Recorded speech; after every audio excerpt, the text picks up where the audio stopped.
Hi, my name is Tonya, and I am a professional development coordinator with the Engineers and Geoscientists of BC.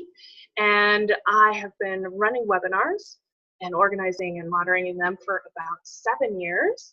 And I even had a short stint of about 2 years where I was running 5 webinars per month. So I've been doing this a lot for a long time. Sure. So two of the top ways that I would say I've seen nonprofits use it a lot is using webinars to showcase your brand, as well as increasing marketing outreach. And as we all know, both of those things lead to more donations, which is what everybody wants. But the things that are more challenging about webinars is they do take a lot of time. And so you have to create a lot of internal processes and have the staff to be able to do them. But once you have really solid internal processes for managing the webinar planning, it's a lot easier and takes a lot of stress off. So we're going to talk a lot about some strategies for helping with those challenges in particular.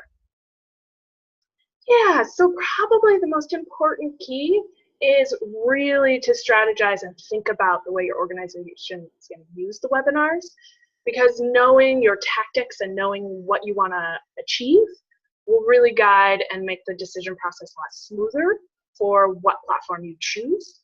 There are a couple of key questions you want to think about: how interactive you want to have the audience be during your webinars.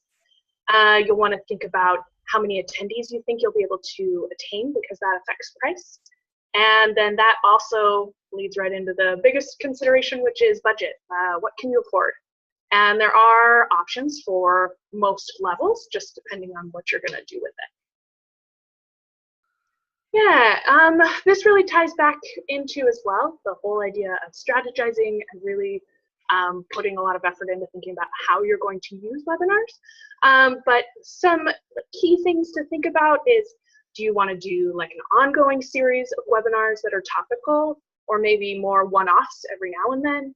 I really recommend the ongoing series that's topical, and I'll be talking some about that on Tuesday and why I think that is the best approach. And then another thing is getting speakers. If you're going to have a lot of internal speakers, that's not as challenging, but if you're going to have to source external speakers, really thinking about where those people are going to come from and what context you have is great to look at in the